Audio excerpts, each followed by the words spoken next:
So 2.40 అంటే 40 నుంచి 53 వరకు బుద్ధియోగ అండ్ నిష్కామకర్మ యోగ గురించి చెప్పారు. సో ఫస్ట్ సెక్షన్ అంటే వర్స్ నెంబర్ 40 అంటే 2.40 to 2.46 వరకు బుద్ధియోగం గురించి మాట్లాడతారు. బుద్ధియోగం అంటే మనం మనసు ద్వారా మన మనసుని భగవంతుని యందు నిలపడం ద్వారా మనం ఆ పర్ఫెక్షన్ సాధించడం. అంటే మన ఈ భక్తి మార్గం అంటే ఇది బేసికలీ భక్తి ద్వారా, అంటే భక్తి పర్ఫార్మ్డ్ త్రూ అంటే మైండ్, అంటే మన మనస్సు ద్వారా మనం భక్తి చేయడం. ఇప్పుడు ఈ భక్తి మార్గంలో మనసు ద్వారా చేసినా కానీ లేదా మామూలుగా ఫిజికల్గా అంటే భౌతికంగా చేసినా కానీ ఒకే రిజల్ట్ వస్తుంది. సో కానీ బట్ భౌతికంగా చేస్తే ఎలా ఉంటుందంటే మన సెన్సెస్ కూడా ఎంగేజ్ అవుతాయి, మన మైండ్ కూడా ఎంగేజ్ అవుతుంది అన్నమాట. సో ఒకవేళ కొన్నిసార్లు మన మైండ్ ఎంగేజ్ కాదు, కొన్నిసార్లు మన సెన్సెస్ అంటే mind body present mind absent అంటారు కదా, ఆ కేసు ఉంటాయి అనమాట. మనం జపం చేస్తుంటాము లేదా ఏదైనా క్లాస్ వింటుంటాము కానీ మన మైండ్ మాత్రం ఎక్కడో వెళ్ళిపోయి ఉంటుంది. సో అది కూడా ఒక రకంగా ఇన్అటెంటివ్ ఉంటుంది, అది కొంచెం ఇన్అటెంటివ్ ఉంది. కానీ మనసు ద్వారా చేసేది అంటే మనం ఏ పని చేస్తున్నా కానీ మనసును మాత్రం భగవంతుని పెడితే మనకి పర్ఫెక్షన్, అంటే మనకు ఆ భక్తి మార్గంలో మనము పురోగతిని సాధిస్తాం. సో ఈ భగవద్గీత ఇంతవరకు మామూలుగా భగవద్గీత అర్జునుడు ఎలా స్టార్ట్ అయింది, అర్జునుడు తన వాళ్ళని చూసి డిసప్పాయింట్ అయ్యాడు, అంటే తన వాళ్ళని చూసి యుద్ధాన్ని వదిలేయాలనుకున్నాడు. దానికి ఐదు కారణాలు చెప్పాడు. ఒక కారణం ఏంటి, నా వాళ్ళని నేను చంపుకుంటే నేను ఎలా ఆనందంగా ఉండగలను, అదొక కారణం. ఇంకో కారణం ఏంటి, వాళ్ళని చంపడం వల్ల పాపకర్మాలు వస్తాయి. ఇంకా అలా ఐదు కారణాలు చెప్పాడు అన్నమాట. సో వర్ణ సంకరం ఏర్పడుతుంది, ఇంకా అట్లా చెప్పాడు. అయితే కృష్ణుడు ఫస్ట్ ఆన్సర్కి అంటే ఇప్పుడు మామూలుగా ప్రాఫిట్ అండ్ గెయిన్ అంటే లాభం నష్టం అంటే భౌతికంగా చూసి కూడా అంటే ఏదైనా వ్యవహారం చేసేటప్పుడు మనకి ఎంత లాభం వస్తుంది, మనకి ఎంత నష్టం వస్తుంది అని అది ఆ విధంగా ఆలోచించే ఒక కారణం చెప్పాడు అర్జునుడు. దానికి కృష్ణుడు ఏం చేశాడు, రీజన్ చెప్పాడు. ఎలా చెప్పాడు, నువ్వు వాళ్ళని చంపకపోతే నువ్వు వాళ్ళ పట్ల ఏంటి అభిమానంతో, వాళ్ళ పట్ల కంపాషన్, వాళ్ళ పట్ల దయతోటి వాళ్ళని వదిలేస్తున్నావు. కానీ వాళ్ళు అలా తీసుకోరు. వాళ్ళు అలా తీసుకోకపోగా నిన్ను అవమానిస్తారు. అర్జునుడు పిరికివాడు, మమ్మల్ని చూసారు భయపడిపోయాడు, అందుకే యుద్ధం వదిలేశాడు అనుకుంటాడు అని అని అని అంటారు. అందువల్ల ఏమవుతుందంటే నువ్వు ఎవరైతే నిన్ను అంతగా కీర్తించారో ఎందుకంటే Arjun is the world class warrior, అంటే తను అర్జున్ యొక్క కీర్తి ప్రపంచం అంతా వ్యాపించింది, అంటే గొప్ప యోధుడు అనేసి. అటువంటి యోధునికి ఇటువంటి అవమానకరమైన ఏమంటారు రిమార్క్స్ ఆర్ అవమానించే మాటలు it's as good as death, అంటే మృత్యుతో అంటే చావడంతో సమానం. ఆ మాటలు పడే కంటే అర్జునుడు చనిపోవడం మీరు అనే స్థితిలోకి వెళ్ళిపోతాడు. ఆ సిచ్యువేషన్, ఆ పరిస్థితి గురించి కూడా కృష్ణుడు అర్జున్కి ఎక్స్ప్లెయిన్ చేస్తాడు. ఎక్స్ప్లెయిన్ చేసిన తర్వాత నెక్స్ట్ ఇంకో స్టెప్ హయ్యర్, అంటే మామూలుగా ఒక కార్మిక్ లెవెల్లో, అంటే వ్యాపార వ్యవహారాలు ఉంటాయి కదా, లాభం నష్టం అన్నట్లు. సో నువ్వు యుద్ధం చేయకపోతే నీకు ఇది నష్టం అన్నట్లు కృష్ణుడు అర్జునుడికి చెప్తారు. చెప్పిన తర్వాత నెక్స్ట్ రీజన్ ఏంటి, how can I kill my own kinsmen, అంటే మా వాళ్ళు అంటే కృష్ణుడు, భీష్ముడు, ఇంకా అవతల వాళ్ళంతా నా బంధువులే, వాళ్ళని నేను చంపి నేను ఎలా ఆనందంగా ఉండగలను చెప్పాడు. సో దానికి కృష్ణుడు ఏం చెప్పాడు, ఆత్మతత్వం గురించి చెప్పాడు. ఆత్మకు చావు లేదు, నువ్వు వాళ్ళని చంపుతావు అనుకుంటున్నావు, అది నీ భ్రమ, ఆత్మకి ఎప్పుడు కూడా చావు లేదని చెప్తారు. సో ఇంకా నెక్స్ట్ వెళ్ళేసి మూడో కారణం ఏం చెప్పాడు, next fear of sinful reactions, అంటే అలా వేరే వాళ్ళని చంపడం వల్ల మనకు ఈ కర్మలు వస్తాయి, అంటే పాప కర్మలు వస్తాయి. సో ఈ పాపాల నుంచి నేను ఎలా బయటపడగలను? Doors to the hell will be open అని చెప్తాడు అర్జునుడు. సో కానీ కృష్ణుడు ఏం చెప్తాడంటే, నువ్వు వీళ్ళని చంపకపోవడం వల్ల నువ్వు అధర్మానికి ప్రోత్సహించిన వాడు అవుతావు. దానివల్ల నువ్వు ఖచ్చితంగా నరకానికి వెళ్తావు. ఇంకా నెక్స్ట్ ఏంటంటే, ఒకవేళ నువ్వు యుద్ధంలో చంపి, ఈ యుద్ధం ధర్మయుద్ధం కాబట్టి యుద్ధంలో చనిపోతే నువ్వు స్వర్గానికి వెళ్తావు. ఒకవేళ నువ్వు యుద్ధంలో గెలిచావనుకో, నీకు ఎలాగో ఈ పాలించడానికి ఈ భూప్రపంచం అంతా ఉంటుంది. అంటే నువ్వు యుద్ధం చేస్తే ఇక్కడ సుఖపడతావు, పైలోకాల్లో కూడా సుఖపడతావు. అదే యుద్ధం చేయకపోతే ఇక్కడ బాధపడతావు. ఎలా బాధపడతావు? అందరూ కామెంట్ చేస్తారు, అంటే అందరూ కూడా నిందిస్తారు, అర్జునుడు పిడికివాడు, భయపడిపోయాడు, యుద్ధం చేయకుండా తన కర్తవ్యాన్ని నిర్వర్తించలేకపోయాడు అనేది నిందిస్తారు. అది అంత కీర్తి గడించిన క్షత్రియులకి మృత్యుతో సమానం. ఆ విధంగా ఈ ప్రపంచంలో కూడా నువ్వు యుద్ధం చేయకుంటే ఇక్కడ ఉన్నప్పుడు కూడా బాధపడతావు. At the same time at the end of death, అంటే మరణించిన తర్వాత నువ్వు నరకానికి వెళ్తావు, అక్కడ కూడా బాధపడతావు. సో అర్జునుడు ఇచ్చిన ఆర్గ్యుమెంట్కి పర్ఫెక్ట్ కాంట్రాక్ట్ ఆర్గ్యుమెంట్ కృష్ణుడు ఇచ్చేస్తున్నాడు ఇక్కడ. సో అలా ఇచ్చిన తర్వాత ఇంకా కర్మ, అంటే ఈ కర్మ అనేది ఎలా చేయాలి అంటే మన పని, అంటే మామూలుగా ఇప్పుడు అర్జునుడు లాభ నష్టాల గురించి ఆలోచిస్తున్నాడు కదా. ఈ లాభ నష్టాల గురించి ఆలోచించినప్పుడు కృష్ణుడు చెప్తాడు, నువ్వు ఈ లాభాల గురించి నష్టాల గురించి ఆలోచించకూడదు, నీ ధర్మం ఏంటి దాన్ని నువ్వు నిర్వర్తించాలి. ఎప్పుడైతే నువ్వు కేవలం డ్యూటీ అంటే పని చేయడమే నీకు ధర్మంగా భావించేసి చేస్తావో అప్పుడు fight for the sake of fighting, యుద్ధం చేయడం కొరకే యుద్ధం చేయి అంతే. అంటే ఏం పర్పస్ లేదు, గెలవడం లేదు, ఓడడం లేదు, ధర్మాన్ని స్థాపించడం ఒక్కడే నీ ధ్యేయంగా యుద్ధం చేయి. అది కూడా నీ కోసం చేయొద్దు, నువ్వు పరమాత్మ కోసం చెయ్యి అని చెప్తాడు అన్నమాట. దాన్ని దెన్ కర్మయోగ స్టార్ట్ అవుతుంది. సో ఆ కర్మయోగాలకు వెళ్ళే ముందు ఒక మంచి ఫిలాసఫీ ఇస్తాడు, అంటే ఈ కర్మ అనేది ఎలా చేయాలి అంటే మామూలుగా ఇంతవరకు కూడా కర్మకాండ గురించి మాట్లాడాడు. సో కర్మకాండకి కర్మయోగకి డిఫరెన్స్ ఏంటి? కర్మకాండ అంటే నేను, నాది, నాకు లాభం వస్తుంది, నాకు నష్టం వస్తుంది అని కేవలం ఆ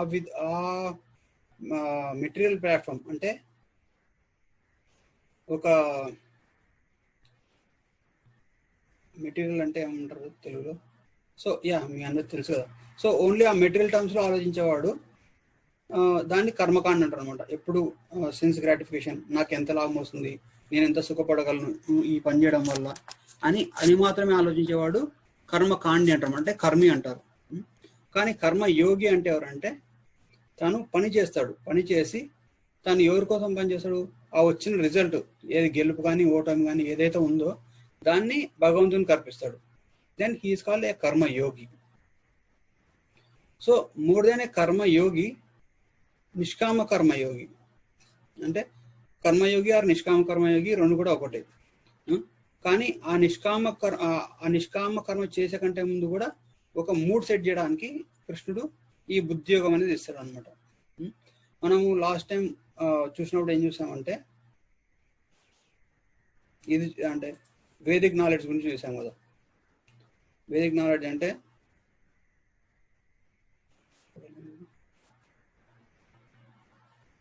మీకు స్క్రీన్ మీద ఏం కనపడుతుంది? Hare Krishna chart, Vedic knowledge chart అండి. సో ఈ వేదిక్ నాలెడ్జ్ అంటే మామూలుగా మన సనాతన ధర్మం ప్రకారం ఈ వేదిక్ అంటే మనకు వచ్చే జ్ఞానం అంతా కూడా వేదాల నుంచి వస్తుందని చెప్తారు అనమాట. సో ఆ వేదిక్ నాలెడ్జ్లో మామూలుగా మనకి వర్ణాశ్రమాలు ఉంటాయి. వర్ణము అంటే బ్రాహ్మణ, క్షత్రియ, వైశ్య, శూద్ర. ఆశ్రమం అంటే బ్రహ్మచారి, గృహస్థ, వానప్రస్థ, సన్యాస. సో దీన్ని పట్టుకునేసి చాలా మంది కాంట్రవర్సీస్ చెప్తుంటారు అనమాట. అంటే ఎందుకు సొసైటీలో అందరూ ఈక్వల్గా అంటే చూడొచ్చు కదా, బ్రాహ్మణులుగా, క్షత్రులుగా, వైశ్యులుగా, శూద్రులుగా ఎందుకు డివైడ్ చేయాలి అని చాలా మంది కూడా కొంచెం అభ్యంతరాలు వ్యక్తపరుస్తుంటారు. సో కానీ మామూలుగా ఇది భగవంతుని సృష్టి అన్నమాట. ఇప్పుడు మామూలుగా మనము ఆర్గనైజేషన్స్ ఇన్ దిస్ మెటీరియల్ అంటే ఈ భౌతిక ప్రపంచంలో ఎలాగైతే ఒక రకమైన సిస్టమ్స్ కానీ ఆర్గనైజేషన్స్ కానీ ఏర్పడినాయో, ఇప్పుడు మనం చూసాం కదా లాస్ట్ క్లాసులో, ఎందుకంటే భగవంతుడు అంటే ఎవరు అనే క్లాస్లో ఈవెన్ చీమల్లో కానీ, తేనెటీగల్లో కానీ, ఇంకా రకరకాల జంతువుల్లో కూడా కొన్ని జంతువులు కేవలం సేవకులుగా ఉండడానికి పనికొస్తాయి. అంటే వాటిని ఆ సేవకు తగ్గట్టుగా వాటిని అలా డిజైన్ చేశారు. కొన్ని చీమలకి ఒక రకమైన పవర్ఫుల్ పాయిజన్ ఉంటుంది. They are call soldier termites అంటారు కదా, అంటే చెదలు. అవి మామూలుగా ఎవరైనా కుట్టడం కానీ, ఎవరైనా తరిమేయడం కానీ చేయాలంటే అవి వచ్చేస్తాయి. ఎందుకంటే ఎవరైనా ఇప్పుడు ఆ చెదల గుంపు మీద ఎవరైనా అటాక్ వస్తే ఆ చెదల్లో ఉండే ఈ సోల్జర్ టర్మైట్స్ అటాక్ చేస్తాయి, ఎందుకంటే దాంట్లో మాత్రమే పాయిజన్ ఉంటుంది. అలాగే తేనెటీగల్లో రాణిగా ఉంటుంది, సేవకులు కొంచెం ఉంటారు. సో సేవకుల పని ఏంటి, వెళ్ళేసి ఈ ఏంటది హనీ అంటే ఈ తేనెను తీసుకురావడము, ఆ తేనెను తేనె గుళ్ళల్లో పెట్టేసి దాన్ని సీల్ చేయడము, అలాగే రాణిగా గుడ్డు పెడితే దాన్ని ప్రొటెక్ట్ చేయడము, అటువంటివి డ్యూటీస్ ఉంటాయి. సో అంటే ఆ ఆర్గనైజేషన్ అనేది, అంటే ఆ వివక్షత అనేది భగవంతుడు సృష్టించాడు. ఎందుకంటే వాటి కర్మలకు అనుగుణంగా, అంటే వాటి పూర్వకర్మలకు అనుగుణంగా వారికి ఏదైతే సూటబుల్ అవుతుందో ఆ విధంగా పుట్టించాడు అనమాట. సో కానీ భగవంతుడు ఏం చెప్పాడు, ఈ క్లాసిఫికేషన్, ఈ విభజన జన్మను బట్టి జరగకూడదు.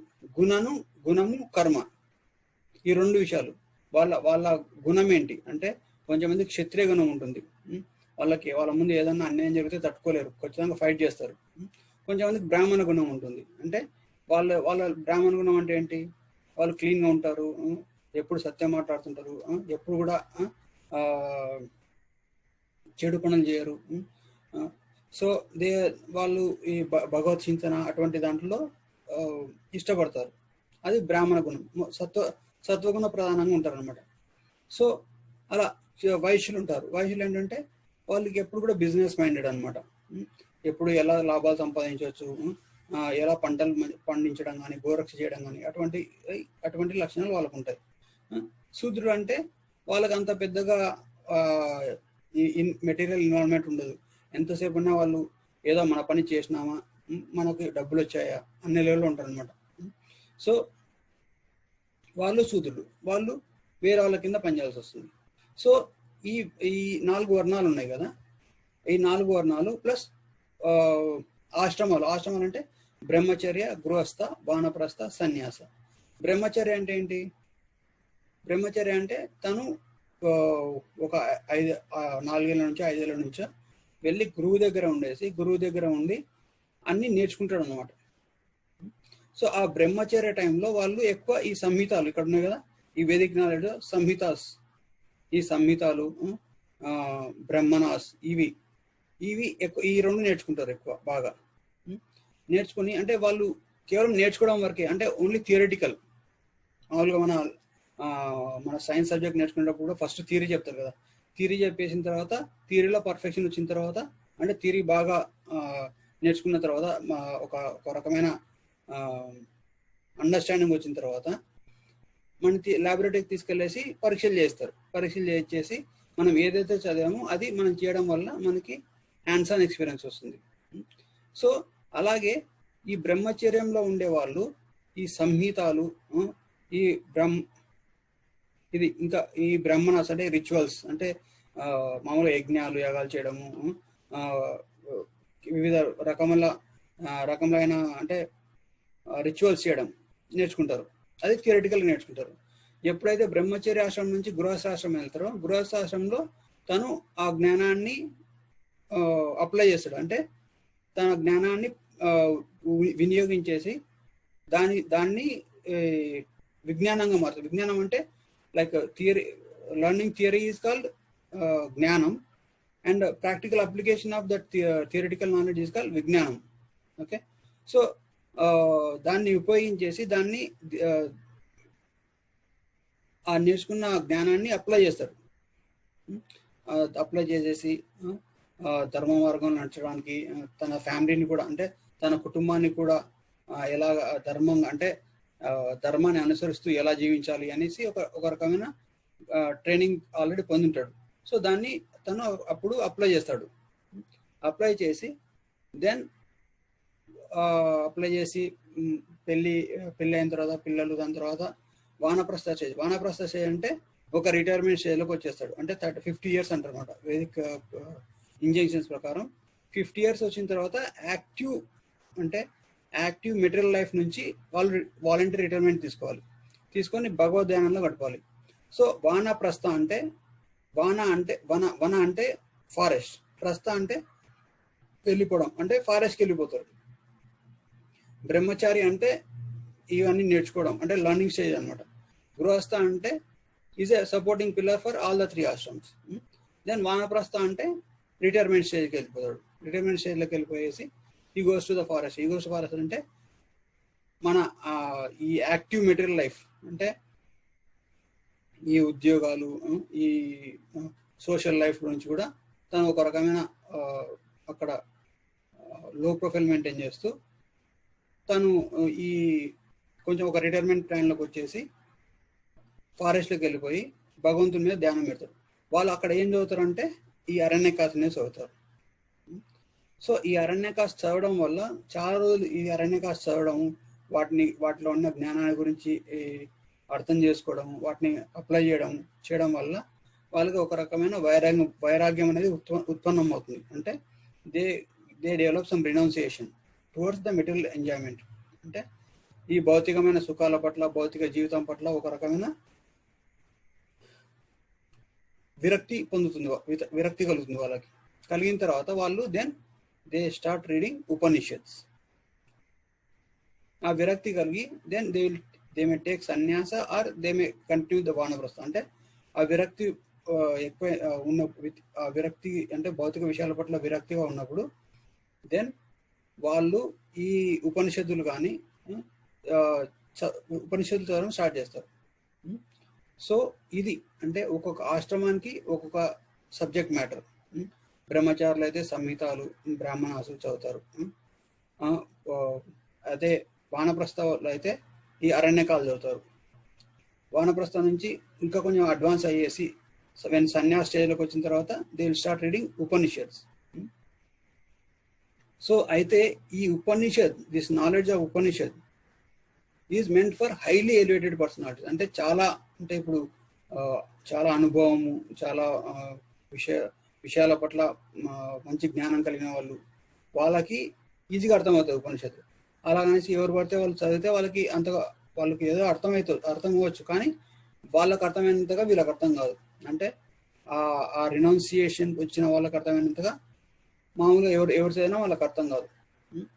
సో అది ఉపనిషత్తుల యొక్క essence. So Bhagavad Gita is called the essence of all the Upanishads. So నేను ఇదంతా ఎందుకు చెప్తున్నానంటే, కృష్ణుడు మనం ఈ బుద్ధి యోగ సెక్షన్ స్టార్ట్ చేసే ముందు ఒక ఇంట్రొడక్షన్ ఇస్తారనమాట. దాని గురించి ఎలా ఇస్తారు?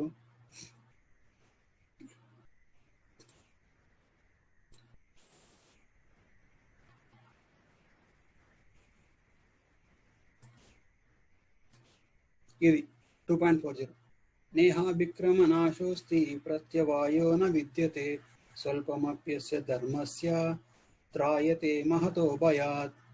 అంటే ఈ బుద్ధియోగ ప్రాసెస్లో నేహా విక్రమ నాశోస్తి, దెర్ ఈస్ నో లాస్. అంటే వాళ్ళు ఆ బుద్ధియోగ ప్రాసెస్ మొదలుపెట్టిన తర్వాత, అంటే భగవంతుని ధ్యానించడం, భగవంతుని నామాలు జపించడం, అంటే భగవంతుని యొక్క భక్తి మార్గం మొదలుపెట్టిన తర్వాత, అంటే వాళ్ళ మైండ్ భగవంతుని యొక్క భక్తి మార్గాన్ని అవలంబించడం స్టార్ట్ చేసిన తర్వాత,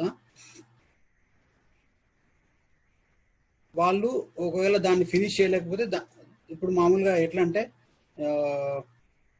అంతకుముందు వేదాల్లో వచ్చే కర్మకాండ సెక్షన్, అంటే ఈ యజ్ఞాలు యాగాలు అటువంటి చేయడంలో అవి ఎట్లా అంటే నువ్వు ఏదైనా యజ్ఞం కానీ ఏదైనా యాగం కానీ మొదలు పెడితే దాన్ని ఖచ్చితంగా కంప్లీట్ చేయాలి. దాన్ని కంప్లీట్ చేయకపోతే నీకు ఆ రిజల్ట్ రాదు. పైగా అది ఒక అఫెన్స్ అనమాట. మనకు తెలిసే ఉంటుంది, మనం వినుంటాం కదా. ఇప్పుడు దక్షయజ్ఞం జరిగింది. దక్షయజ్ఞం జరిగేటప్పుడు దక్షుడు ఏం చేస్తాడు, పార్వతీదేవిని తన కుమార్తె అయిన పార్వతీదేవిని యజ్ఞానికి పిలవడు, ఎందుకంటే తను శివుని పెళ్లి చేసుకుంది అనేసి. అండ్ అంతకుముందు దక్షునికి శివునికి చిన్నపాటి గొడవ అవుతుంది. మీకు అందరు తెలుసు కదా దక్షయజ్ఞం గురించి, ఏమైనా చెప్పాలా? హరే కృష్ణ. ఆ గొడవ ఉందని తెలుసు ప్రభు, డీటెయిల్డ్ గా తెలియదు ప్రభు. అంటే దక్షుడికి కృష్ణుడికి, సారీ శివుడికి. సో బేసికల్లీ ఒకసారి మామూలుగా దక్షుడికి కొంచెం 27 మంది కూతురు ఉంటారు, 28 మంది కూతుర్లు పార్వతీదేవితో కలుపుతారు, 27 28. సో మిగతా వాళ్ళందరూ కూడా చంద్రునికి ఇచ్చి పెళ్లి చేస్తాడు. అయితే లాస్ట్ కూతురు మాత్రం వచ్చేసి దాక్షాయిని, తను మాత్రం శివుడే నా భర్త అనేసి శివుని వివాహం చేసుకుంటుంది. అయితే బ్రహ్మదేవుడు దానికి ఓకే అని చెప్తే దక్షుడు ఇంకా సరే బ్రహ్మదేవుడు చెప్పాడు కదా అనేసి శివునికి ఇచ్చి పెళ్లి చేస్తాడు. ఎందుకంటే శివుడు అంత రినౌన్సియేట్ కదా, అంటే తను ఈ భౌతిక విషయాల పట్ల ఎక్కువ పట్టించుకోడు. Shiva is the most richest person, but అంటే కానీ తనకు ఈ భౌతిక విషయాల పట్ల అంత అనురక్తి ఉండదు. అందుకనేసి తను భూతాలతోటి శ్మశానంలో ఉండడం అటువంటివి చేస్తుంటాడు. సో అందువల్ల దక్షునికి శివుడు అంటే మొదటి నుంచి కొంచెం ఇష్టం ఉండదు. కానీ బ్రహ్మదేవుడు చెప్తాడు అనమాట దక్షునికి. బ్రహ్మదేవుడు ఎవరు? దక్షుని యొక్క తండ్రి. అంటే ఇట్ ఈస్ ద స్టోరీ ఈ సత్యయుగాల్లో ఉండే స్టోరీ ఇది. సో తన ఇష్టం లేకపోయినా తన కూతురునిచ్చేసి సతీదేవిని ఇచ్చేసి శివునికి పెళ్లి చేస్తాడు. పెళ్లి చేసిన తర్వాత ఒకసారి ఏదో యజ్ఞం జరుగుతుంది. దేవతలంతా ఒక యజ్ఞం చేస్తుంటారు. సో యజ్ఞం చేస్తుంటే ఆ యజ్ఞంలోకి అందరు కూర్చో ఉంటారు, శివుడు బ్రహ్మదేవుడు అందరు కూర్చో ఉంటారు. ఆ యజ్ఞంలోకి దక్షుడు ప్రవేశిస్తాడు. దక్షుడు ప్రవేశిస్తే అందరు లేస్తారు అనమాట. దక్షుడు కంటే అంత రెస్పెక్ట్ ఉంటుంది. తను బ్రాహ్మణ కులంలో పుట్టింటాడు, అంటే వెరీ పవర్ఫుల్ అనమాట, ప్రజాపతి, దక్ష ప్రజాపతి. సో అందరు లేచి గౌరవిస్తారు. కానీ శివుడు బ్రహ్మదేవుడు మాత్రం లేరు, ఎందుకంటే వాళ్ళు పరమాత్మ స్వరూపులు కాబట్టి, భగవత్ స్వరూపాలు. సో అది దక్షుడికి కొంచెం అవమానకరంగా ఫీల్ అవుతాడు. బ్రహ్మదేవుడు లేలేదంటే ఒక రీజన్, ఒక కారణం ఉంటుంది. కానీ శివుడు నా అల్లుడు, అంటే నేను తన తండ్రితో సమానం, నాకు ఎందుకు రెస్పెక్ట్ లేదు అనేసి అప్పుడు తనను నిందిస్తాడు, బాగా శివుని నిందిస్తాడు. నీకు అర్హత లేకున్నా నా కూతురు నుంచి పెళ్లి చేశాను అది అనేసి నిందిస్తాడు. నిందించిన తర్వాత శివుడు దానికి ఏ రకంగా కూడా అఫెన్స్ తీసుకోవడం అనమాట. అంటే తను దాన్ని పట్టించుకోవడం అనమాట ఎక్కువ. అక్కడ నుంచి వచ్చేస్తాడు శివుడు కూడా. ఆ దక్షుడు ఫస్ట్ వెళ్ళిపోతాడు అక్కడి నుంచి. దక్షుడు వెళ్ళిపోయిన తర్వాత శివుడు కూడా అక్కడి నుంచి వచ్చేస్తాడు.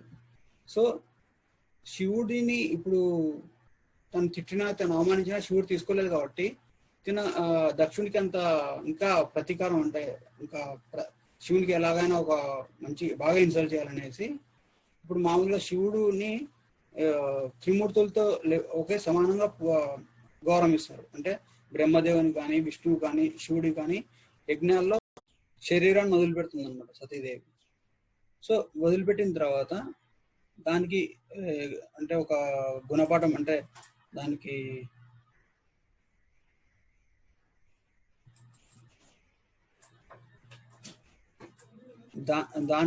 దక్షుణ్ణి శిక్షించడానికి వీరభద్రుని పంపించడం వల్ల వీరభద్రుడు వచ్చేసి దక్షుణ్ణి తల నరికేస్తాడు. సో దానివల్ల యజ్ఞం ఆగిపోతుంది అనమాట. సో ఆ యజ్ఞం అలా ఆగిపోకూడదు, ఏదైనా యజ్ఞం మొదలు పెడితే అది మధ్యలో ఆగిపోతే అందరికీ అరిష్టమే అనేసి మళ్ళీ దక్షుణ్ణి బ్రతికేయాల్సి వస్తుంది అన్నమాట. సో అంత ఇంపార్టెంట్ అనమాట ఈ యజ్ఞయాగాదులు. యజ్ఞాల్లో కానీ యాగాల్లో కానీ ఏదైనా మధ్యలో స్టార్ట్ చేసి మధ్యలో ఆపేస్తే అది అందరికీ అరిష్టమే, చేసిన వారికి అరిష్టమే, అక్కడ ఉన్న అంటే అక్కడ ఆ ప్రదేశానికి అరిష్టమే అనమాట. సో అందుకనేసి కానీ ఈ భక్తి మార్గంలో అంటే ఇప్పుడు ఏదైతే కృష్ణుడు ఈ బుద్ధియోగ మార్గంలో కృష్ణుడు చెప్తున్నాడు, in this process there is no loss by stopping without completion. నిహాభిక్కం నాశోస్తి ప్రత్యవాయో నా విద్యతే స్వల్పం అప్యస ధర్మస త్రాహతో మహతో భయాత్. కానీ ఏ విధమైన చిన్న మనం ఒక 1% చేసినా కానీ ఆ 1% మన లైఫ్లో ఎటర్నల్గా ఉండిపోతుంది అనమాట. నెక్స్ట్ లైఫ్లో మనం will start with the second 2%. So అది ఈ బుద్ధియోగ అంటే ఈ బుద్ధియోగలో ఉండే అడ్వాంటేజ్. సో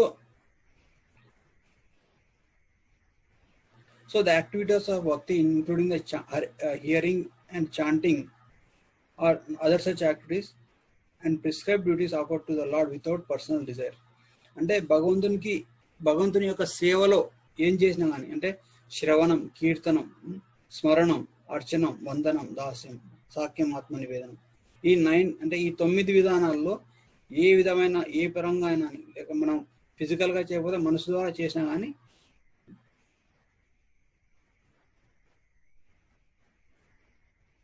అవి పర్మనెంట్గా ఉండిపోతుంది అన్నమాట మనకి రిజల్ట్స్. సో అలా కానీ అది మామూలుగా భగవంతుని యొక్క భక్తికి సంబంధించిన చేసే పనులు దానిని బుద్ధియోగాలు అంటారు. అదే పనులు మన సెన్సెస్ ద్వారా అంటే మన ఒక ప్రిస్క్రైబ్డ్ డ్యూటీస్ అంటే ఏ వర్ణాల్లో ఉన్నాము, మనం బ్రాహ్మణులుగా ఉన్నామా, వైశ్యులుగా ఉన్నామా, శూద్రులుగా ఉన్నామా, క్షత్రియులుగా ఉన్నామా, లేదా బ్రహ్మచారిగా ఉన్నప్పుడు కానీ, గృహస్థగా ఉన్నప్పుడు కానీ, వానప్రస్థంగా ఉన్నప్పుడు కానీ, లేదా సన్యాసిగా ఉన్నప్పుడు కానీ, ఏ రకమైన ఆశ్రమం ఏ రకమైన వర్ణాల్లో ఉన్నా కానీ మనం ఈ వర్ణాశ్రమంలో మన గుణానికి తగ్గట్టు మన తాహతుకు తగ్గట్టు మనం భక్తి చేయడం వల్ల విల్ అటైన్ పర్ఫెక్షన్. అంటే అది నిష్కామ కర్మ యోగ. ఫస్ట్ సెక్షన్ ఏంటి, మన ఈ బుద్ధియోగ ప్రాసెస్లో మనం భక్తి మార్గం అనుసరించేసి శ్రవణం, కీర్తనం చేస్తాం అన్నమాట. శ్రవణం, కీర్తనం, స్మరణం అటువంటి భగవంతుని యొక్క భక్తికి డైరెక్ట్ డివోషన్కి అంటే డైరెక్ట్ భక్తికి అంటే శుద్ధ భక్తికి సంబంధించినవి చేస్తాం. ఇంకా నెక్స్ట్ లెవెల్ ఏంటి, మనం చేసే పనులని భగవంతునికి మనం చేసే మన వర్ణానికి మన ఆశ్రమానికి తగ్గట్టు చేసే పనులు భగవంతునికి అర్పిస్తాం. అది నిష్కామ కర్మయోగం అంటున్నాం. సో ఈ బుద్ధి యోగ కానీ నిష్కామ కర్మయోగ కానీ కొంచెం మాత్రం చేసినా కానీ అవి పర్మనెంట్ అసెట్స్ గా ఉండిపోతాయి మనకి. So bhakti alone and no other process is beyond 3 modes. మామూలుగా మనం ఏమనుకున్నాము, ఈ ప్రపంచంలో ప్రతి దాన్ని కూడా సత్వగుణము, రజోగుణము, తమోగుణం కింద డివైడ్ చేయొచ్చు. చేసే ప్రతి పని కాలం అంటే ఒక రోజులో సమయాన్ని కానీ, మన మనిషిలోని గుణాన్ని కానీ, మన మనిషిలోని చేష్టను కానీ, మనం తినే తిండిని కానీ, మనం వేసుకునే బట్టల్ని కానీ అన్నిటిని కూడా ఈ 3 క్లాసిఫికేషన్ చేయొచ్చు. ఈ సత్వగుణానికి సంబంధించిందా, ఇది రజోగుణానికి సంబంధించిందా, ఇది తమో గుణానికి సంబంధించిందా అనేసి. సత్వగుణానికి సంబంధించి దే విల్ ఎలివేటర్స్, రజోగుణానికి సంబంధించినవి దే విల్ అంటే మనల్ని సత్వగుణానికి సంబంధించినవి మనల్ని ఉన్నత స్థాయికి తీసుకెళ్తాయి. రజోగుణానికి సంబంధించినవి మనల్ని ఇదే లెవెల్లో ఉంచుతాయి. అంటే ఇంకా మానవ జీవితం మళ్ళీ ఇంకో జన్మ అలా ఇదే మానవ లోకంలో ఇంకా జన్మలు తీసుకున్నట్టు చేస్తుంది. తమ గుణంలో చేసే పనులు మనల్ని కింది జన్మలో తీసుకెళ్తాయి. అంటే జంతువులో డిగ్రేడ్ అయిపోతుంది, అంటే జంతు లోకానికి పతనం కావచ్చు. సో కానీ ఈ భక్తిలో చేసే కర్మలు అన్ని కూడా దే ఆర్ బియాండ్ 3 modes. ఇది శుద్ధ సత్వం అంటారు అనమాట. ఇది మామూలు సత్వగుణం కాదు, ఇది శుద్ధ సత్వ కేటగిరీకి వస్తుంది. అంటే ఇట్ ఈస్ బియాండ్ 3 modes. అంటే ఈ 3 గుణాలకు అతీతంగా ఉంటుంది భక్తి యోగంలో చేసే పని. సో అందుకే కృష్ణుడు ఏం చెప్తున్నాడు, నిస్త్రైగుణ్యో భవార్జున. అంటే ఈ త్రైగుణ అంటే త్రిగుణాలు సత్వగుణ, రజోగుణ, తమో గుణాలకి అతీతంగా ఉండేదే ఈ బుద్ధి యోగం అంటే భక్తి యోగంలో ఉండేది. అంటే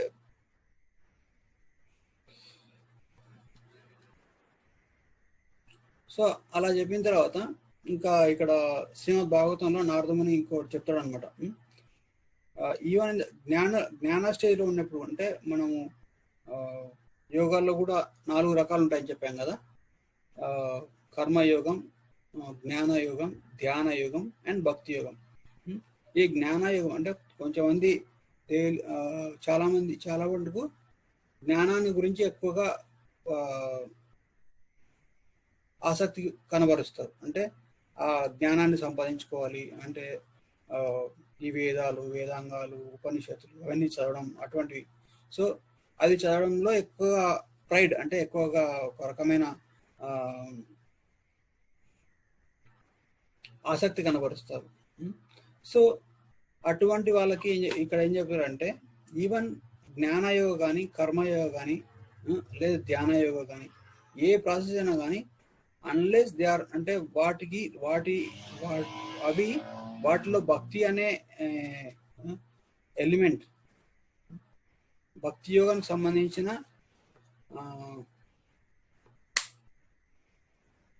ఏమంటారు దాన్ని, మామూలుగా ఎలిమెంట్ అంటే ఏమంటారు. సో భక్తి యోగానికి సంబంధించి అంటే అవి భక్తి యోగాన్ దాన్ని, సో నేను ఇంగ్లీష్ చెప్తాను. If they don't have the element of bhakti in all those process, then they cannot attain the success. So that is the importance of bhakti యోగం. అంటే భక్తి యోగం అంత ఇంపార్టెంట్ అనమాట. ఆ కర్మయోగం, ధ్యానయోగం లేదు జ్ఞానయోగం, ఈ మూడిట్లో భక్తి అనే భక్తి గురించి మాట్లాడుకుంటే అది దాంట్లో success సాధించలేదు. So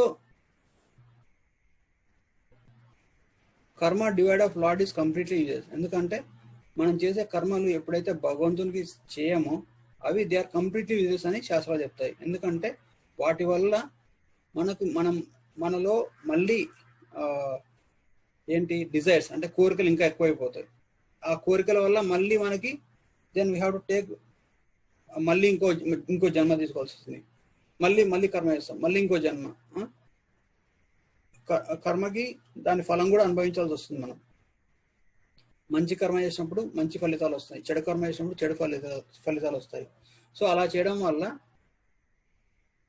we keep on అంటే మనం ఇంకా ఒక జన్మ తర్వాత ఒక జన్మ తర్వాత ఒక జన్మ అంటే ఒక మంచి కర్మ ఉంటే మంచి జన్మ వస్తుంది, లేదా చెడు కర్మ ఉంటే చెడు అంటే మామూలుగా మనం బాగా బాధలు ఎక్కువగా సఫర్ అయ్యేది అంటే ఎక్కువగా బాధలు అనుభవించే అటువంటి జన్మ మనకు వస్తుంది.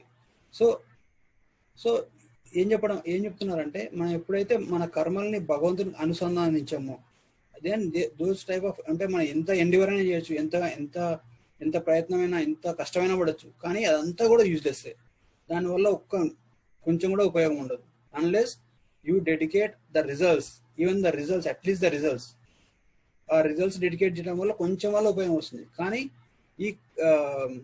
ఈ బుద్ధి యోగాన్ని అనుసరించి కర్మని చేస్తే ఏం చేస్తాను అంటే నిష్కామ కర్మయోగ అంటే నా కోసం కాదు ఇది భగవంతుని కోసం చేస్తున్నా అని ఆ కర్మలు చేయడం వల్ల they can attain much more greater benefit. అది that is the benefit. So ఆ నిష్కామ కర్మని స్టార్ట్ చేసే ముందే కృష్ణుడు ఈ బుద్ధి యోగం గురించి చెప్తున్నాడు. అంటే మనసుని ఎలా భగవంతుని యందు నిలపాలి అనే దాని గురించి చెప్పాడు అనమాట. సో ఈ భక్తి యోగ మార్గం చేయడం వల్ల ఈ బుద్ధి యోగాన్ని చేయడం వల్ల even the persons who are very degraded, చండాలులు, డాగ్ ఈటర్స్ అంటారు కదా, కుక్క మాంసం తినే వాళ్ళు కూడా they can go ahead and become perfection. అంటే వాళ్ళు కూడా ఎంతో అత్యున్నత స్థితికి చేరుకోవచ్చు. సో ఎటువంటి క్వాలిఫికేషన్ కానీ ఏమి కూడా అవసరం లేదు. మళ్ళీ ఇంకా ఇంతకుముందు చెప్పినట్టు ఇట్ విల్ సేవ్ అస్ త్రాహతో మహతో భయాత్ అంటే భయంకరమైన రియాక్షన్స్, భయంకరమైన పరిస్థితుల నుంచి మనల్ని కాపాడుతుంది. సో ఎందుకు భయంకరమైన అంటే మనం ఎప్పుడైతే భక్తి మార్గంలో కొంచెమైనా ఒక్కడికైనా ముందుకేసామో then will not be given the annual body again. మనం ఏదైనా చాలా పెద్ద తప్పు చేసే తప్ప మళ్ళీ మనకు అంత పతన స్థితి రాదు. ఒక్కసారి భగవంతుని ప్రసాదం విన్నా కానీ తీసుకున్నా కానీ, ఒక్కసారి భగవంతుని నామం జపించినా కానీ, దెన్ వాళ్ళకి పతనం అనేది ఉండదు. మళ్ళీ నెక్స్ట్ లైఫ్లో మళ్ళీ అక్కడి నుంచి స్టార్ట్ చేస్తారు. సో అందుకే ఈ బుద్ధి యోగం అనేది అంత ఇంపార్టెంట్.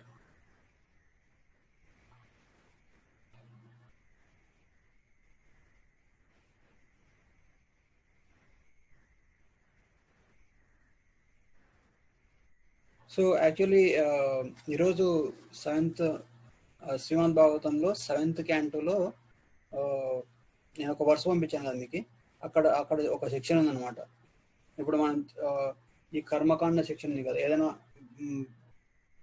ఈ యజ్ఞాలు యాగాలు కానీ లేదా టెంపుల్ వర్షిప్ అంటే భగవంతుని యొక్క మూర్తి పూజలు కానీ చేసేటప్పుడు ఏదైనా అపచారం జరిగితే వాళ్ళు దాన్ని కౌంటరాక్ట్ చేయాలంటే భగవద్గీతలో ఏదో ఒక చాప్టర్ తీసి చదివితే సరిపోతుంది అని చెప్పారు. So that was a very అంటే భగవద్గీత అనేది అంత ఇంపార్టెంట్, అంటే కరెక్ట్ కాన్షియస్నెస్ సెట్ చేస్తుంది అనమాట. సో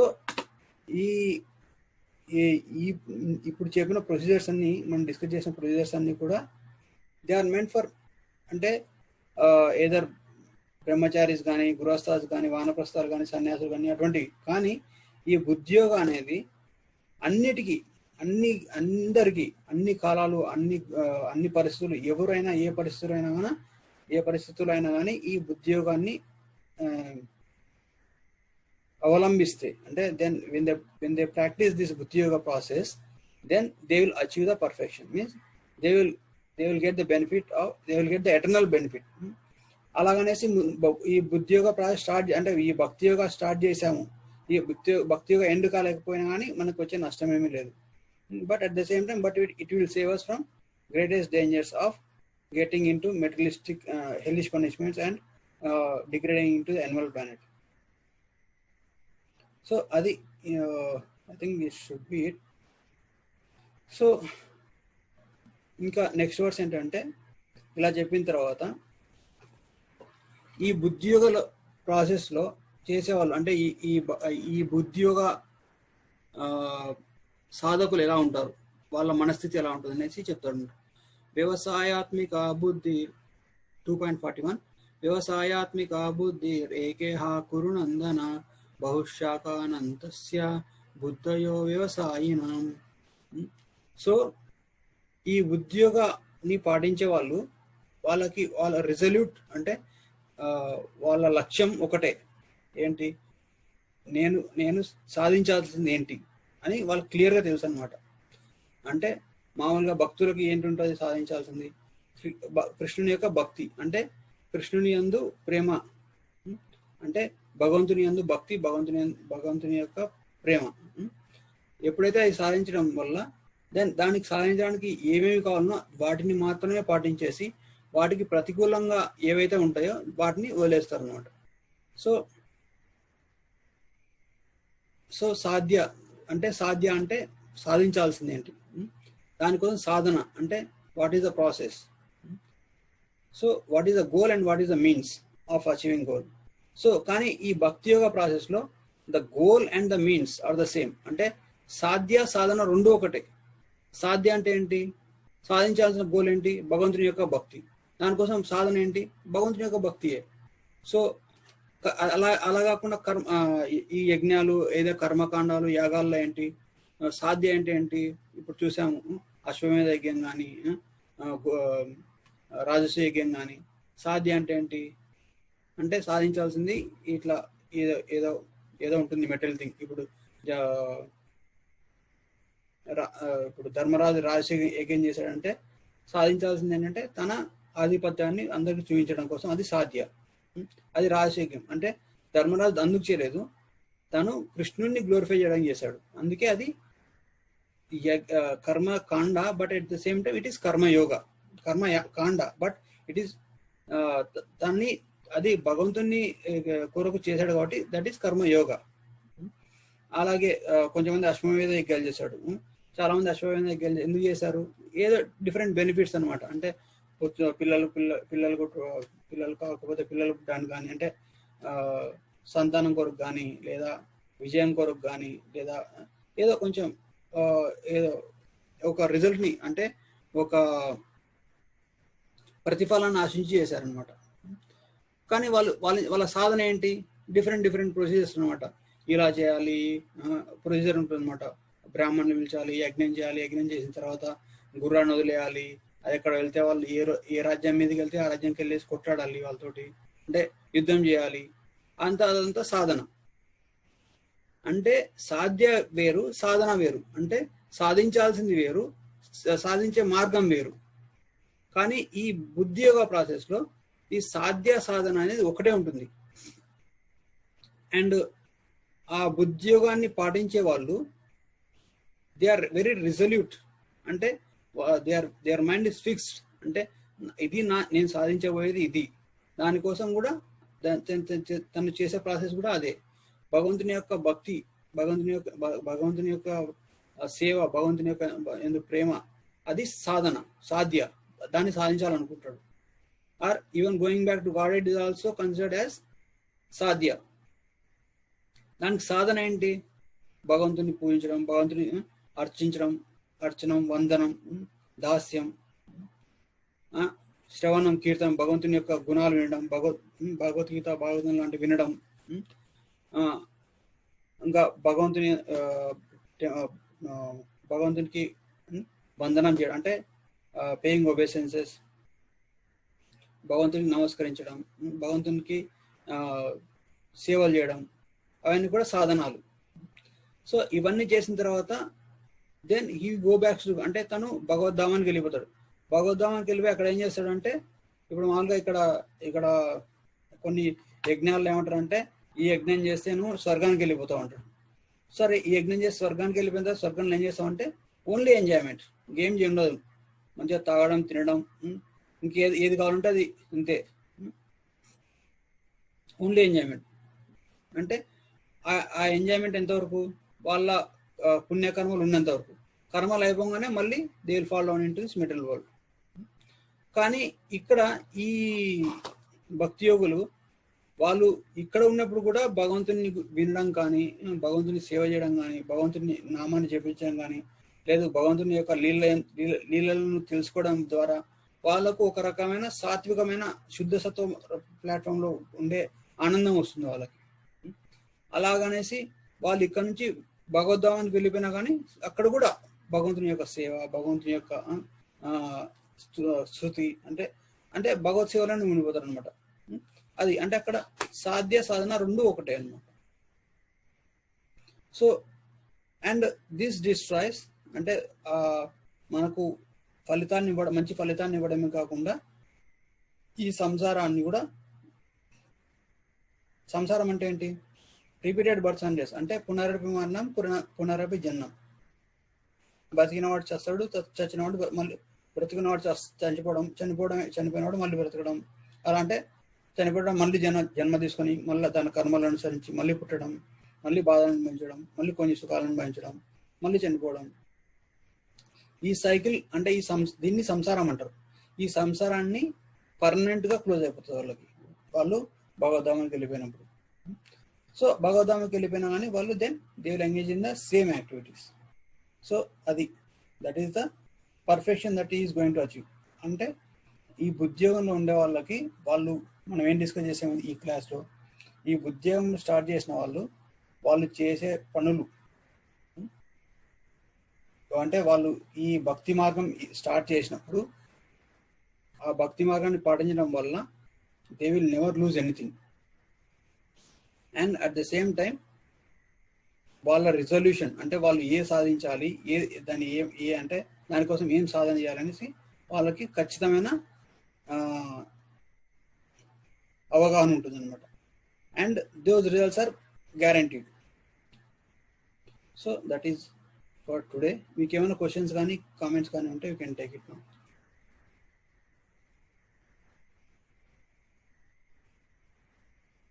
హరే కృష్ణ.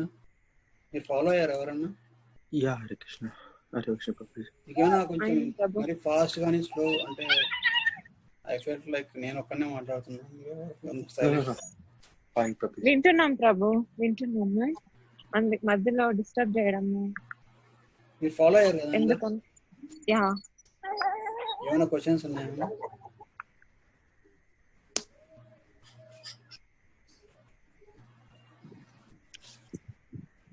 ప్రభు కపుల్ క్వశ్చన్స్ ఉన్నాయి ప్రభు. చెప్పండి. ఫస్ట్ థింగ్ ఒకటి, మనము ఈ మెటీరియల్ వరల్డ్ కి వచ్చింది కూడా గోలోక బృందావనం నుంచేనా ప్రభు? భాగవతం నుంచి. అవును.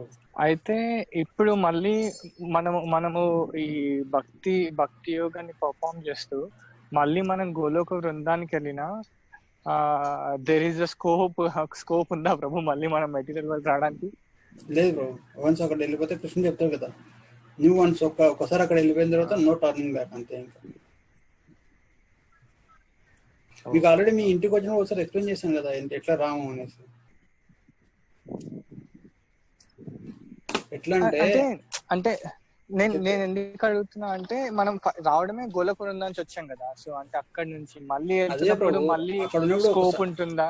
ఒక్కసారి ఆ మిస్టేక్ చేస్తాం, ఆ మిస్టేక్ చేసిన తర్వాత మళ్ళీ we don't do again and again, right? ఇప్పుడు ఎట్లా అంటే మనం చేసే మిస్టేక్స్ అని కూడా మనం ఈ కర్మలు ఎందుకు వస్తాయంటే కొన్ని తెలిసి చేస్తాం, కొన్ని తెలియక చేస్తాం. చాలా వరకు కూడా మనకు తెలియక చేస్తాం. అంటే మన మనసు మనకి బాగా ఒక రకమైన ఇల్యూజన్ అంటే భ్రాంతిలో ఉండేసేసి చేస్తాం అనమాట. కొంచెమంది చూస్తే ఇప్పుడు కొంచెమంది తాగుబోతులు ఉంటారు తెలుసా, వాళ్ళు తాగి వచ్చినప్పుడు ఇంట్లో చాలా నాకు రవస్ చేస్తారు. అదే పొద్దున్న చేసి చూడగానే నేను ఇదంతా చేసిన అంటూ ఉంటారు. అది ఎట్లా అంటే వాళ్ళకు ఆ భ్రాంతి, ఆ ఇల్యూజన్ అంటే ఆ మైకంలో ఉంటారు. అలాగే మన మైండ్ కూడా ఈ మెటీరియల్ అసోసియేషన్ వల్ల ఈ కామం, క్రోధం, లోభం, మదం, మత్సరం ఇవన్నీ కూడా మనకి చాలా అంటే మహాతమ గుణంలో పెట్టేసేసి చాలా భయంకరమైన కర్మలు చేస్తాం. ఆ కర్మలు చేయడం వల్ల ఆ కర్మ ఫలితాలు అనుభవించడానికి మళ్ళీ మనం విల్ టేక్ ఏ రీబర్త్. కర్మ ఫలితాన్ని అనుభవించడానికి ప్లస్ మనకు మిగిలిపోయి ఉన్న కోరికలు తీర్చుకోవడానికి మళ్ళీ ఇంకో జన్మ ఎత్తాం. ఈ కోరికలు ఎలా అంటే, ఈ కోరికలు ఎప్పుడు కూడా సాటిస్ఫై అవ్వవు. ఇప్పుడు మీరు సడన్గా మీకు గులాబ్ జామున్ తినాలనిపించింది, మీరు తింటారు. వెళ్ళేసేసి ఒక ఇంట్లో కుక్ చేయడం కానీ లేక ఎవరైనా ఇవ్వడం కానీ ఇస్తే తింటారు, ఒక 5-6 అంతే. ఆ 6 తిన్న తర్వాత then you will not be able to eat, ఇంకా అంతకుమించి తినలేరు మీరు. కానీ ఈ మెటీరియలిస్టిక్ డిజైర్స్ ఎలా ఉంటాయంటే, అది అనుభవించిన కొద్దీ వస్తూనే ఉంటాయి కోరికలు. దానికి అంతు లేదు. నైస్ ఎగ్జాంపుల్ ఏంటంటే రావణుడు అనమాట.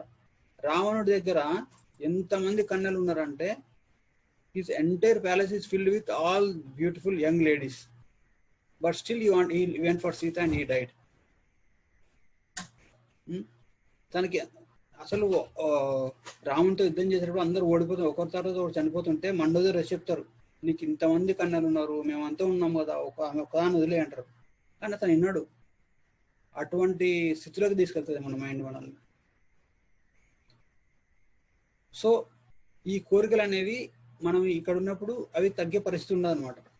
సో కానీ మళ్ళీ మనం ఆ కోరికలు తీర్చుకోవడానికి చాలా తప్పులు చేస్తాము, మళ్ళీ దానికి శిక్షలు అనుభవిస్తాము. మళ్ళీ డ్యూ టు దట్ కండిషనింగ్ మళ్ళీ ఆ తప్పులు చేస్తాం. ఆ తప్పులన్నీ ఎందుకు చేస్తున్నాం అంటే, మనం పడ్డ బాధలు, మనం ఎంత శోభ అనుభవించాము, ఆ కోరిక ఉండడం వల్ల మనకి ఎంత మనసు ఎంత కలవరం చెందింది, ఆ తప్పు చేయడం వల్ల దానికి రిజల్ట్స్ ఏమేమి అనుభవించాము, నరకంలో ఎన్ని శిక్షలు అనుభవించాము, మళ్ళీ ఈ భౌతిక ప్రపంచంలో కూడా ఎంత అవమానాలకు పాలయ్యాము, అవన్నీ మర్చిపోతాం మనం. ఆ మతిమరుపు మనకి ఈ భౌతిక ప్రపంచంలో ఉన్నప్పుడు ఉంటుంది. కానీ ఎప్పుడైతే మనం గోలోక బృందాన్ని వెళ్ళిపోయామో, కానీ మన విల్ బి ఫుల్లీ నాలెడ్జ్ అనమాట. ఎన్ని జన్మలు ఎత్తాము, ఏమేమి తీసుకున్నాము, ఏమేమి కోరికలను అనుభవించాము, దానికి ఏమేమి శిక్షలు పడ్డాయి, ఎలా మన కృష్ణుడిది ఎలా హేట్రెడ్ డెవలప్ చేసుకున్నాము, ఎవరిని అంటే ప్రతి విషయం కూడా, ఎన్ని జన్మలు ఎత్తాము, ఏ జన్మ ఎందుకు ఎత్తాము, ఎన్ని శిక్షలు అనుభవించాము, అన్ని క్లియర్గా గుర్తుంటాయి అన్నమాట. సో ఆ మెమరీ అనేది ఎప్పుడు లాస్ ఉండదు అనమాట. సో అందుకే ఒకసారి ఇక్కడ నుంచి అక్కడ వెళ్ళిపోయిన తర్వాత విల్ బి వెరీ కాషియస్. మీకు అర్థం ఉందా? మీకు ఎట్లా అంటే మామూలుగా ఇప్పుడు నడుస్తూ నడుస్తూ బావిలో పడిపోయారు. Out of great struggle you went up. దాని తర్వాత మళ్ళీ అదే రూట్లో వచ్చేటప్పుడు will be very cautious, right? అరే లాస్ట్ టైం జారి పడ్డాం ఇక్కడ అనేసి. సో ఆ మెమరీ అనేది భగవంతుడు మనకి ఇస్తాడు. సో ఈ మెమరీ కూడా మనం భగవంతుడి నుంచి వస్తుంది. ఈ శ్లోకం ఉంది కదా భాగవతంలో, from me comes the remembrance and knowledge. ఈ జ్ఞానము ఆర్ మేధస్సు అంటే జ్ఞప్తి అంటే from me comes the remembrance and forgetfulness also. ఈ ఫర్గెట్ఫుల్నెస్ లేకుంటే మనం చేసిన కర్మలు, మనం పడ్డ బాధలు, పోయిన జన్మలో ఎన్ని కర్మలు అనుభవించాము అవన్నీ కూడా గుర్తుంటే మనం we cannot live peaceful in this life time. అయ్యో ఇంత కష్టపడ్డాను నేను లాస్ట్ జన్మలో అనేసి. సో ఆ ఫర్గెట్ఫుల్నెస్ కూడా మనకు కృష్ణుడే ఇస్తాడు. సో కానీ మనం ఎప్పుడైతే భగవంతు ధామానికి వెళ్ళిపోతామో మనకి అక్కడ కూడా కృష్ణుడు మనకు అదే ఫర్గెట్ఫుల్నెస్ ఇస్తాడు. అంటే మనం will be completely forgetful of everything and will be happy there. But మళ్ళీ ఎప్పుడైతే ఈ టెండెన్సీస్ ఏమైనా డెవలప్ అవుతున్నాయి అనుకో, Krishna will reveal is entire మొత్తం తీసి ముందర పెట్టేస్తాడు. చూడు నువ్వు ఇన్ని జన్మలు ఎక్కావు, ఇన్ని శిక్షలు అనుభవించావు, ఇన్ని బాధలు అనుభవించేసి ఇక్కడికి వచ్చావు, మళ్ళీ దానికోసం వెళ్తావు అనేసి. Actually these pleasures and these pains are very insignificant Prabhu. Actually చెప్పాలంటే when compared to the what pleasure that we get in Golok Vrindavan or Vaikuntha Lokas, these are very insignificant. అంటే ఎట్లా అంటే ఇప్పుడు 5 స్టార్ లో ఉండే 5 స్టార్ హోటల్స్ లో మంచి delicious food వదిలేసేసి ఒక పంది కానీ కుక్క కానీ తిండి ఎలా కంపేర్ చేయలేము. అలాగా అంటే జస్ట్ వెరీ రఫ్ ఎగ్జాంపుల్. స్వర్గలోకంలో ఉండే సుఖాలు కూడా గోలోక బృందంలో ఉండే సుఖాలను కాదు, ఆనందం. గోలోక బృందంలో ఆనందం ఉండదు.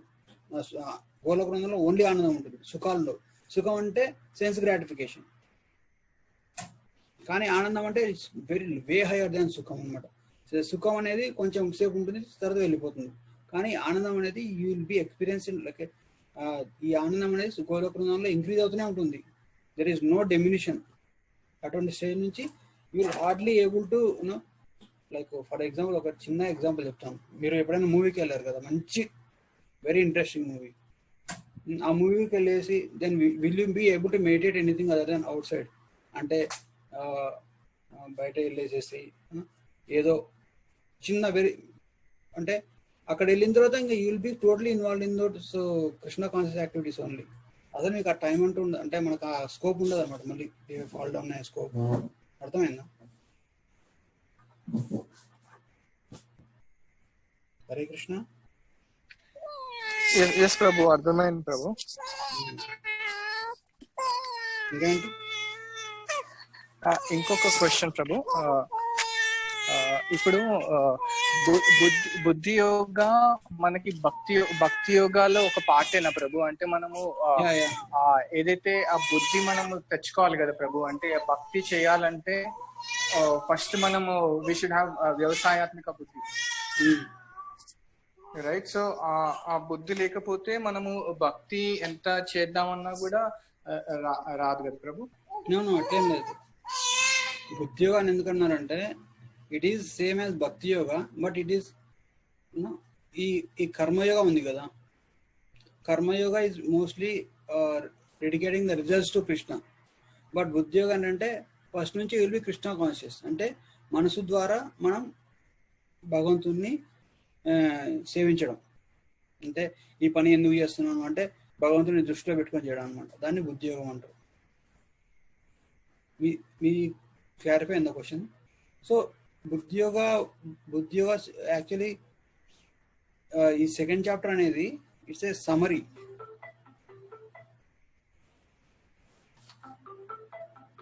అంటే మన భగవద్గీతకంతా ఒక సమరీ లాంటిది అనమాట. సో దీంట్లో అన్ని టాపిక్స్ కూడా కొంచెం డిస్కస్ చేసి ఉంటాయి.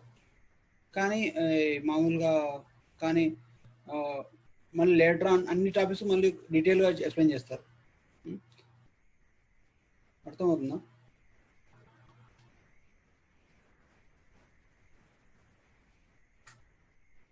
ఎస్ ప్రభు.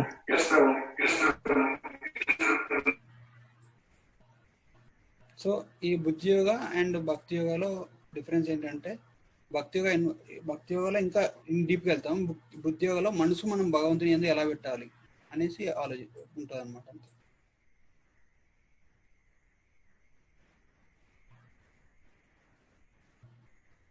ఇంకా అంతేనా ప్రభు? Any more questions? సో బుద్ధి యోగాలో మనం మనస్సుని మనం స్థిరంగా పెట్టుకోవాలి ప్రభు, రైట్? కృష్ణుడి మీద స్థిరంగా పెట్టుకోవాలి. భక్తి యోగాలో మనం సర్వీస్ రెండర్ చేయడము, తర్వాత కృష్ణుడిని సెంటర్ గా చేయడము, రైట్? అదంతా భక్తి యోగాలో వస్తుంది. So bhakti yoga involves everything Prabhu, and buddhi yoga is a part of bhakti yoga. Okay okay ప్రభు.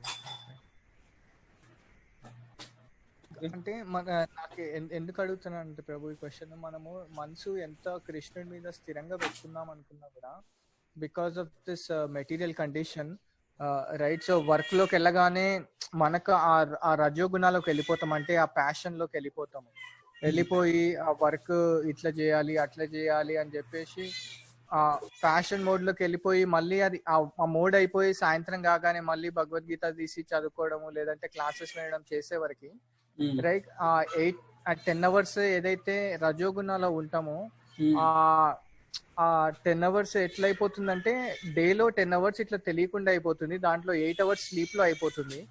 మిగిలిన 6 hours లో కూడా మన మనసు స్థిరంగా పెట్టుకుందాము అనుకుంటాము, ఏదో ఒక డిస్ట్రాక్షన్స్ అటు ఇటు తిరుగుతూ ఉంటాం, రైట్? సో అంటే డేలో అట్లీస్ట్ ఒక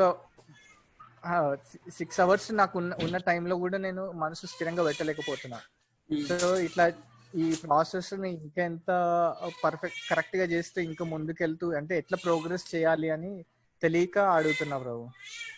it's a part of bhakti yoga ప్రభు. ఇప్పుడు ఎట్లా అంటే ఇప్పుడు అర్జునుడు మామూలుగా ఫైట్ చేసే ముందు కృష్ణ ఫైట్ వాట్ ఎవర్ అంటే నువ్వేం చెప్తే అది చేస్తానేసి ఫైట్ చేయడం స్టార్ట్ చేశాడు. అలాగనేసి బిహైండ్ దిస్ మైండ్ అంటే తన మనసులో ఆల్రెడీ కృష్ణుని యందు ఈ భావం ఉంది, ఈ పని కృష్ణుని కోసం చేస్తున్నా అనే భావం ఉంది.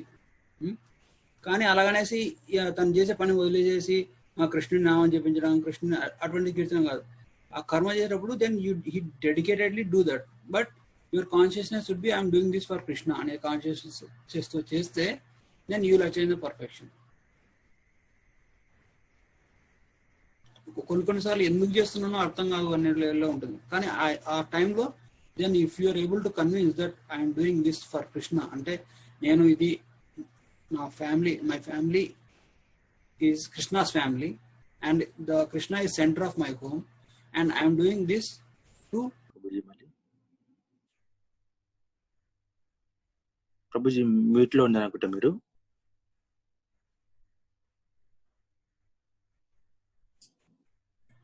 వినపడుతుందా? యా ప్రభుజీ ఇప్పుడు వినిపిస్తుంది. సో అది క్లియర్ అయిందా ప్రభు? మధ్యలో ఇట్ గాట్ ఏ బ్రేక్. అంటే మనము బుద్ధిని స్థిరంగా పెట్టుకోవడానికి ఇంకా ఏం చేయొచ్చు అని చెప్పి అడుగుతున్నా ప్రభు. కృష్ణ కాన్షియస్ ప్రభు, కృష్ణ కాన్షియస్ అంతే. మన కాన్షియస్నెస్ అంటే ఇప్పుడు మీరు ఈ పని ఎందుకు చేస్తున్నాను అంటే కృష్ణుని కోసం చేస్తున్నాను అంటే ఆ కాన్షియస్నెస్ తో ఉంటే ఎవ్రీథింగ్ చేసే ప్రతి పని కూడా కృష్ణుని కోసం చేస్తున్నాను అనే కాన్షియస్నెస్ ఉంటే then will attend perfection easily. ఇది మన మెటీరియల్ కండిషనింగ్ అనేది it's not a one time job, అంటే ఇట్స్ ఎన్నో జన్మల నుంచి మనకు ఉంది. సో అది ఒక్క రోజులో అయిపోయేది కాదు. అవన్నీ వస్తుంటాయి, ఈ డిస్టర్బెన్సెస్ వస్తుంటాయి. They are like passing clouds. Lust, greed, anger ఇవన్నీ మధ్యలో వస్తుంటాయి, వచ్చి మనం డిస్టర్బ్ చేస్తాయి. And we should look them as a passing cloud. Okay, ఈ ఫేస్ వెళ్ళిపోతుంది, then I will again be able to remember Krishna అని. అప్పుడు కృష్ణని మనం if you remember Krishna and if you worship Krishna అంటే మనం భగవంతుని ధ్యానించడం అంటే మళ్ళీ భగవంతుని పట్ల మళ్ళీ మనం స్థిరంగా ఉండడం వల్ల then will be able to progress. కానీ ఇప్పుడు మీరు అన్నట్టు ఎప్పుడు 24 hours Krishna conscious, fully Krishna conscious అనేది it's a stage of paramahamsa stage. ఇప్పుడు మనం అంతా సాధకుల స్టేజ్లో ఉన్నాం. అంటే సాధకులు అంటే కొన్నిసార్లు భగవంతుని యందు అంటే భక్తిపరంగా ఉంటాం, కానీ కొన్నిసార్లు రజోగుణం తమో గుణంలోకి వెళ్ళిపోతాం, కొన్నిసార్లు సత్వగుణంలోకి వెళ్ళిపోతాం. సో అది మన కండిషనింగ్ అనమాట, అర్థమైందా? So you should just be tolerant and be patience. Gradually మన కాన్షియస్నెస్లో పరివర్తన చెందుతూ finally will attain the perfection. అంటే will be able to constantly remember Krishna. అది సమాధి స్టేజ్ అంట. సమాధి స్టేజ్ అంటే మన ధ్యానం మొత్తం ఇప్పుడు భగవంతుని కృష్ణునిలో లీనం అయిపోయింటాం. అది ప్యూర్, చాలా వెరీ రేర్ గా ప్యూర్ డివోటీ సెర్చ్ చేస్తారు. ప్రభు అయితే గట్టిగా మాట్లాడుతున్నా. వ్యవసాయాత్మిక బుద్ధి అని చెప్పారు కదా, అంటే కొన్ని ఎగ్జాంపుల్స్ చెప్తారా ప్రభు? వ్యవసాయాత్మిక బుద్ధి ఎలా అంటే కృష్ణుడి దాని మీనింగ్ ని, అంటే అక్కడ ఒక మీనింగ్ లో చెప్పారు, కానీ మనము అంటే అర్థమయ్యే విధంగా నాకు అది అర్థం కాలేదు. వ్యవసాయాత్మిక బుద్ధి అంటే being focused on the goal Prabhu. అంటే ఇప్పుడు మనం ఇప్పుడు నా ఎయిమ్ ఏంటి? ఇప్పుడు మామూలుగా మీరు ఎంట్రన్స్ ఎగ్జామ్ చేస్తుంటారు కదా, ఎంసెట్ కానీ అట్లా చేశారు కదా, అప్పుడు మీ ఫోకస్ ఎలా ఉంటుంది? అంటే ఆ డిస్ట్రాక్షన్ అన్ని పక్కన పెట్టేస్తారా లేదా? మీకు డిస్టర్బ్ చేసే అన్ని కూడా డిస్ట్రాక్షన్ పక్కన పెట్టేసి ఫోకస్గా కూర్చొనేసి అన్ని పక్కన పడేసేసి సినిమాలు లేవు, టూర్ లేవు, ఎక్స్కర్షన్ లేవు, నా గోల్ అచీవ్ చేసేంత వరకు I will be on this అనేసి కూర్చొని ఎలాగ చదివారో అటువంటి అంటే ఫోకస్డ్ అనమాట. అంటే రూపకోసం చెప్పినట్టు అనుకూలేసే సంకల్ప ప్రతికూలేసే వర్షం. అంటే మనం ఈ భక్తి మార్గానికి ఏవైతే అనుకూలిస్తాయో వాటిని బాగా అలవర్చుకోవడము, ఏదైతే ప్రతికూలంగా ఉంటాయి అంటే మన భక్తి మార్గానికి ఏదైతే అవరోధాలుగా ఉంటాయో దాటిని వదిలేయడం. ఏదైనా కానీ position, name, fame, anything, sense gratification, అలాగనేసి ఏవైతే మనకి ఫేవరబుల్గా ఉంటాయో దాటిని బాగా గట్టిగా పట్టుకోవడం. భక్తుల యొక్క సాంగత్యం కానీ, చదవడం కానీ, స్క్రిప్చర్స్, ఇంకా remembering Krishna, chanting holy name more and more round, అట్లాంటివి. సో అది డిఫరెంట్ స్టేజెస్ అనమాట. అలా చేయడం వల్ల మనకు ఒక స్టేజ్లోకి వెళ్ళేసరికి will be able to remember Krishna spontaneously. అది that is what we have to achieve. ఎప్పుడు కృష్ణ కాదు అంటే ఇంకెప్పుడు మనసులో ఇంకా ఒక సెకండ్ కూడా will not be free from Krishna. Always Krishna conscious, fully deeply devoted to Krishna. అది that is the aim that we have to achieve.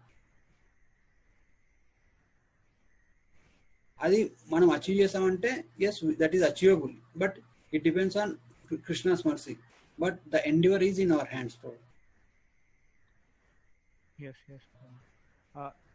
So ఆ వ్యవసాయాత్మక బుద్ధిలో అంటే ఈ మామూలుగా ఇప్పుడు మామూలుగా సన్యాసులు వాళ్ళు రీసౌండ్ వస్తుంది, వాళ్ళు రినౌన్స్ చేసేస్తారు, రినౌన్స్ చేసి వెళ్ళిపోతారు అడవులకు. వెళ్ళిపోయి ఎందుకు రినౌన్స్ చేస్తారంటే they want Krishna than any other. They don't want any distraction in their life. That is called Vyavasayatmika. They know the goal and they know how to do it. And they are fixed there. They are fixed in that process. Nothing can disturb them or nothing can divert them from their goal. Adi. Yes, Prabhu. Yeah. Thank you, Prabhu. So వ్యవసాయాత్మిక బుద్ధి ఉండాలి. ఇప్పుడు వ్యవసాయం అంటే ఏంటి ప్రభు? మామూలుగా ఒక word ఉంది కదా మనకు తెలుగులో, వ్యవసాయం అనేది ఉంది కదా. వ్యవసాయంలో ఏం చేస్తారు? మామూలుగా విత్తనాలు నాటుతారు. విత్తనాలు నాటేసేసి దానికి ఏదైతే ఫేవరబుల్ దానికి నీళ్లు పెడతారు, ఎరువులు వేస్తారు. అంటే ఆ మొక్క వెతకడానికి ఏమేమి చేయాలో అన్ని చేస్తారు. అలాగే కలుపులు వస్తాయి, కలుపులు తీసేస్తారు. ఇంకా ఏదైనా పురుగులు పట్టాయి, పురుగుల మందు కొట్టేస్తారు, అంటే పెస్టిసైడ్ కొట్టడం అటువంటి చేస్తారు. అంటే దానికి whatever is required for that to grow, that bhakti to grow, that we have to do that. yes Prabhu. అది ఇప్పుడు బుద్ధి యోగాలో సాధ్య సాధక గురించి చెప్పారు కదా ప్రభు. సో మన బుద్ధి యోగాలో సాధ్య కృష్ణుడు, మరి సాధక ఏంటి ప్రభు? అంటే like what is the process? So ఉద్యోగాల ప్రాసెస్ అండ్ ద సాధ్య సాధన రెండు ఒకటే. సాధ్య అంటే ఏంటి? మనం అచీవ్ చేయాల్సిన గోల్. అండ్ సాధన అంటే by what means you want achieve goal, అంటే ఏం చేసి ఆ గోల్ని అచీవ్ చేయాలనుకుంటున్నాం. ఇప్పుడు మామూలుగా ఇప్పుడు మీకు ఎగ్జామ్లో పాస్ కావాలనుకున్నాం, దట్ ఈస్ యువర్ సాధ్య. అంటే ఎగ్జామ్లో ఫస్ట్ ర్యాంక్ రావాలనుకున్నారు అంటే you want top the class, that is your sadhya. సాధన ఏంటి? చదవడం, డిఫరెంట్ రెఫరెన్స్ చేయడము, డిఫరెంట్ వేస్లో అనమాట. అంటే తెలుసు కదా ఎలా చేస్తారు, ఆ కోచింగ్ తీసుకోవడం అట్లా, అవన్నీ కూడా సాధన. అలా కానీ భక్తి మార్గంలో సాధ్య ఏంటి? భగవంతుని యందు భక్తి పెంపొందించుకోవడం, భగవంతుని యందు ప్రేమ పెంచుకోవడం. సాధన ఏంటి? అదే భక్తి మార్గం. భక్తి ఆ ప్రేమ పొందిన తర్వాత ఏం చేస్తాం మనం? భగవంతుని సేవ చేస్తాము, భగవంతుని ఎప్పుడు కీర్తిస్తాము. అంటే భగవంతునికి సంబంధించిన వివిధ వాటి యందు ఇన్వాల్వ్ అవుతాం. అది అంటే సాధ్య. అంటే when we go back to God, it will be doing that there. And what is sadhana? సాధన కూడా అదే. భక్తి యోగా కదా ప్రభు. సో సేమ్ ఇట్లనే జ్ఞాన యోగాకి దానికంటే డిఫరెంట్ ఉంటుంది. రైట్. జ్ఞాన యోగాకి జస్ట్ పరమాత్మ మీద, అంటే దే వాంటెడ్ టు అండర్స్టాండ్ ఎవరు అసలు ఆ ఎండ్ పాయింట్ ఎవరు అనే దానిపైన కాన్సన్ట్రేట్ చేస్తారు కదా ప్రభు జ్ఞానాలో. అంటే నేను అడుగుతున్నా ప్రభు, నాకు క్వశ్చన్ మార్క్ అది. జ్ఞాన యోగాలో జ్ఞానం అంటే మనం నేర్చుకుంటూ వెళ్ళిపోతూ ఉంటాము ఏదైతే ఉన్నాయో, కానీ ఆ ఎండ్ అంటే కృష్ణుడే ఎయిమ్గా పెట్టుకొని వెళ్ళరు కదా ప్రభు జ్ఞాన యోగాలో. సో దాంట్లో సాధ్య ఏంటి, సాధన? జ్ఞాన యోగాలు కూడా అదే ప్రభు. నేను ఇందాక చెప్పాను కదా, unless they have the element of భక్తి దే కెనాట్ అచీవ్ పర్ఫెక్షన్. మీరు కర్మలో కానీ, జ్ఞానంలో కానీ, యోగాలో కానీ, ఏ దాంట్లో కానీ భగవంతుని యొక్క ఇన్వాల్వ్మెంట్ లేకుంటే, భగవంతుని యొక్క అంటే భక్తి లేకుంటే they cannot achieve the perfection, they cannot achieve fulfilment. So ఇప్పుడు కర్మయోగ అర్థమైంది కదా మీకు? వాళ్ళు ఏదైనా చేయొచ్చు జ్ఞానంలో. ఇప్పుడు మామూలుగా ఇప్పుడు సైంటిస్టులు చేసేంత జ్ఞానమే అనొచ్చు మీరు ఒక రకంగా చెప్పాలంటే. కానీ but they are not fulfil, their knowledge is not full, their knowledge is not complete. అంటే they are not able to solve the real problems of life, they are not able to know completely about all the topics. But ఎప్పుడైతే మనం భగవంతుని ఈ భక్తి తీసుకొని వస్తామో, then their knowledge will be fully complete. ఏ జ్ఞానమైనా కానీ. అంటే కానీ ఎస్పెషల్లీ ద జ్ఞాన related to the process of spirituality. ఈ ఉపనిషత్తులు, వేదాలు, వేదాంగాలు అవన్నీ కూడా ఆ జ్ఞానానికి సంబంధించినవి.